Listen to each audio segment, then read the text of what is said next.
वो कहते हैं ना, कहीं पर जाने की खुशी से ज़्यादा वहाँ से लौटने का गम आप पर भारी पड़ जाता है। बस ऐसा ही कुछ हो लग रहा था मुझे जब मैं अपना गांव छोड़ के वापस से मुंबई की तरफ आ रही थी।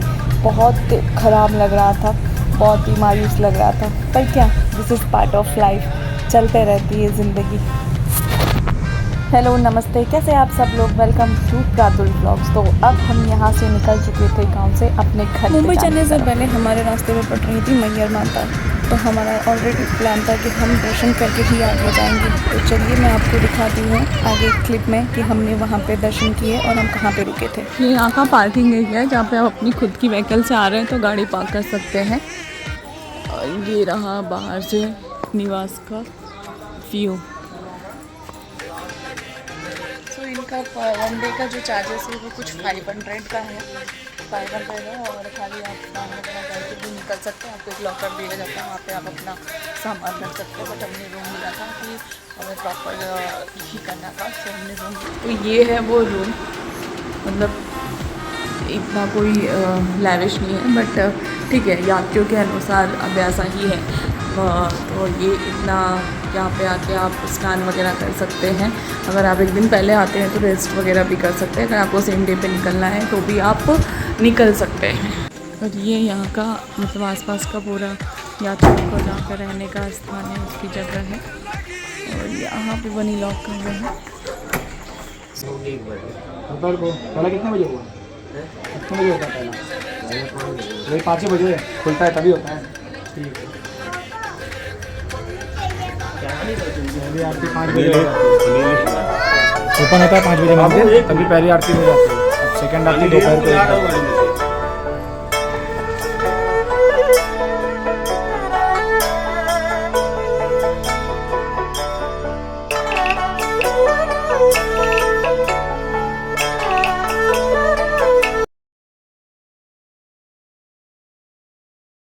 ये जाता हमारा पूरा प्लान था कि हम रोपवे से दर्शन करने के लिए जाएं, लेकिन वो प्लान पूरा नहीं हो पाया क्योंकि जो रोपवे स्टार्ट ही होता है वो 6:30 के बाद होता है। और हमारे पास टाइम की कमी थी क्योंकि हमें मुंबई के लिए भी निकलना था। तो फिर वहाँ पे मतलब टैक्सी की भी फैसिलिटी अवेलेबल थी। मतलब 500 में आप पूरा एक वैन बुक कर सकते हो और उसमें बैठ के आपकी पूरी फैमिली जा सकती है। ये कुछ दूरी पर उतार देते हैं जहाँ से आपको चल के सीढ़ियों तक ऊपर जाना पड़ता है। हमारा रोपवे से आने का इसलिए डिसाइड था कि हमारे पास टाइम की कमी थी और हम फटाफट रोपवे से ऊपर पहुंचकर वहां से दर्शन कर सकते हैं, क्योंकि वहां पे कुछ 1150 सीढ़ियाँ थी जो चढ़नी थी। बट हमारे पास टाइम नहीं था, अदरवाइज़ हम वो चढ़ के ही जाते। और ये गाड़ी हमको कुछ दूर तक रुक दी जहाँ पे हमको 150-200 सीढ़ियाँ तो भी चढ़नी पड़ी थी। आप लोग देख सकते हैं जैसे कि हम लोग वैन से आए तो वैन यहाँ पे पार्क हो जाती है।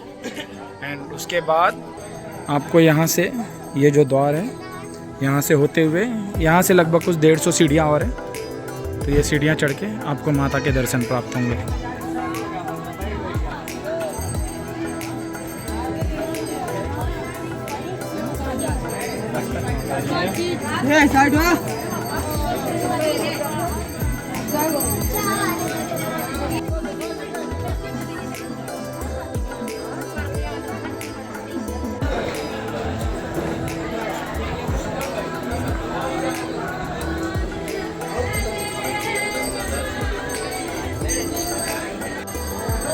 जय माता की।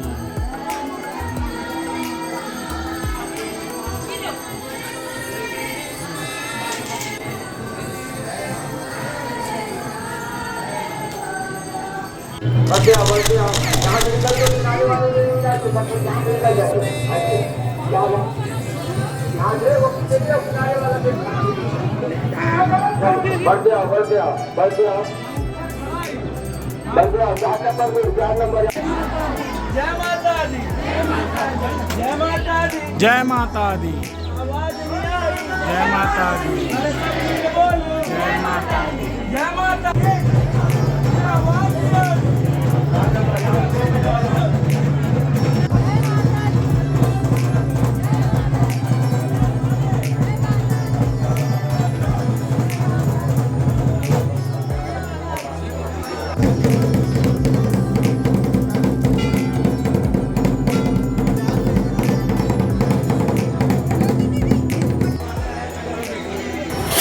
यहाँ से मैं आपको वो दिखा रही हूँ कि जैसे ही हम लोग ऊपर पहुँचे तो रोपवे स्टार्ट हो चुकी थी। तो देखिए एक तरफ से कितने सारे रोपवे चालू हो गए। तो ये एक फैसिलिटी अच्छी है कि अगर आपके पास टाइम की कमी है तो आप जल्दी से जाके वहाँ पे दर्शन करके वापस आ सकते हैं।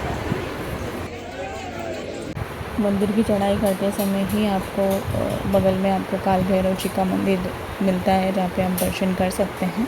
पर ये बहुत लंबी लाइन थी, हम लोग 6 बजे तक पहुँच चुके थे ऊपर, लेकिन फिर भी इतना। अब हम माता के दर्शन कर चुके हैं और अब नीचे की तरफ जाया जा रहा है।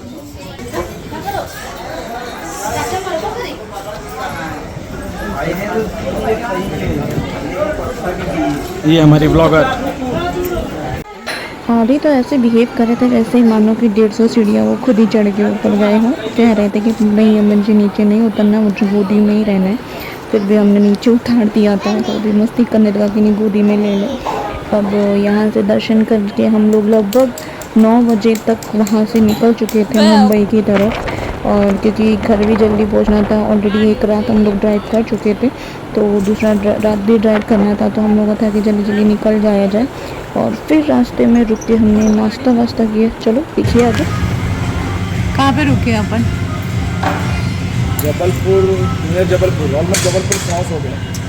कोई तो होटल है हाईवे पे, देखते हैं क्या नाम है। आई थिंक जय समथिंग कुछ नाम है, जय श्री का तो ढाबा था ना, गुरु का ढाबा ऐसे कुछ तो है।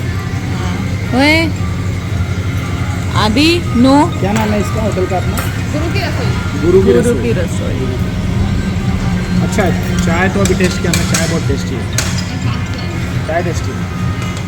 अब देखते हैं, पराठा मंगाया हमने, ऑर्डर किया वो कितना टेस्टी होता है। आलू पराठा, पनीर पराठा। कितना टाइम लगेगा यहाँ से? 15 से 20 मिनट तो लगेगा यार पूरा रेडी करके पराठा बनाने में।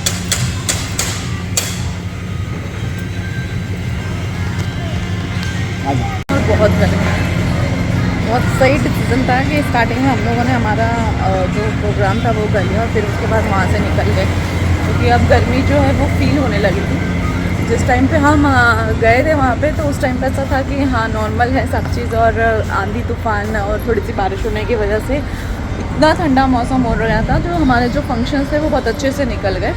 बट अभी क्या है कि बहुत गर्मी हो गई है और हम कंटिन्यू भी गाड़ी को ड्राइव नहीं कर सकते, क्योंकि गाड़ी को भी हीट तो हो रहा है, तो गर्मी की वजह से कुछ भी हो जाता है। ऐसे इंसिडेंट्स देखे हमने, इसके लिए हम लोग थोड़ा ब्रेक लेके जा रहे हैं। और हमारे ग्रैंडफादर ने भी कहा था, मतलब मेरे दादाजी जो हैं उन्होंने भी कहा था कि आप लोग हॉल्ट लेते जाइएगा। तो बस अभी यहाँ पे हमने हॉल्ट लिया है और कुछ पेट पूजा भी कर ले, काफ़ी भूख लगी है। तो मैं आपको थोड़ा सा क्विक व्यू दिखा देती हूँ कि ये जो रेस्टोरेंट है गुरु की रसोई, वो उसका मतलब कैसा वो दिखता है। तो काफ़ी सुंदर है, अट्रैक्टिव है और बच्चों के लिए भी काफ़ी अच्छी जगह है, क्योंकि यहाँ पे उन्होंने ये थोड़े से प्ले के चीज़ें रखी हुई हैं। तो चलो क्विक आपको दिखाती हूँ।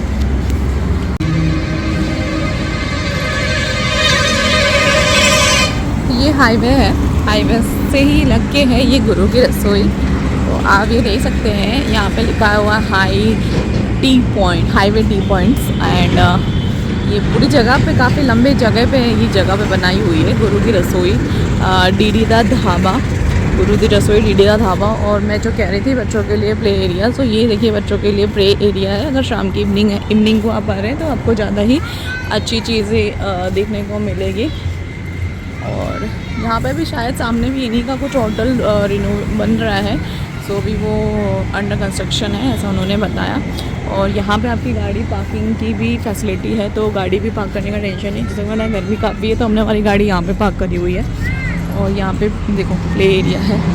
और चलो देखते हैं, ले चलती हूँ मैं आपको अंदर। ये देखो आदि को, इसको भी मज़े आ रहे हैं। चलो आ जाओ, चलो चलो। तो यहाँ पे जंपिंग भी है। आओ, नो गर्मी, आ जाओ।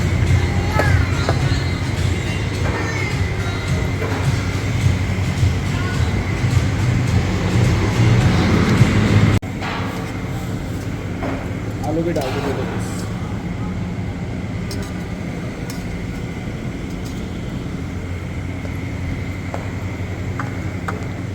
चलो आप खा लो। हाउस आलू का पराठा, मज़ा आ गया यार। ग्रीन चटनी, पनीर पराठा भी ऑर्डर किया था, वो कैसा था? वो भी मस्त था। बहुत टेस्टी था। मम्मी तो तीसरा पीस खा रही है। नहीं नहीं सब कुछ। पराठा खाने के बाद छाछ पीने का जो मज़ा है ना,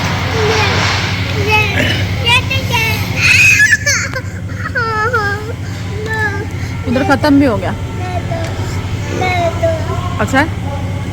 बहुत अच्छा, जेन्युइन ओरिजिनल। अब मेरी बारी, मैं आपको देती हूँ ओरिजिनल रिव्यू।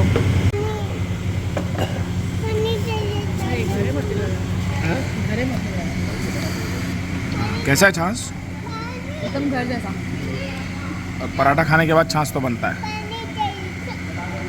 ओरिजिनल है ना, और गर्मी में तो और बनता प्योर। वहाँ से निकलने के बाद हम लोगों ने कुछ भी शूट नहीं किया था क्योंकि ऑलरेडी हम बनी को बहुत ड्राइव करना था। तो मेरा ऐसा था कि उनको ज़्यादा डिस्टर्बेंस नहीं होना चाहिए क्योंकि ऑलरेडी वो एक नाइट से वहाँ पर ट्रैवल कर रहे थे। तो हमारा ऐसा था कि हम जल्द से जल्द अपना रास्ता कवर कर लें, तो हम वहाँ से निकल गए थे और नेक्स्ट डे अराउंड 8 और 9 o'clock के अराउंड हम लोग अपने घर पे पहुँच गए थे। तो ये था हमारा मुंबई से यूपी, यूपी से मुंबई का सफ़र। आपको ये सारे ब्लॉग्स कैसे लग रहे हैं वो प्लीज़ कमेंट में बताइएगा। वैसे तो आपके प्यार से मुझे समझ में आ रहा है, अच्छे लग रहे हैं। वैसे ही अपना प्यार देते रहिएगा। मैं मिलती हूँ आपको नेक्स्ट ब्लॉग में। Bye bye, take care, thank you so much.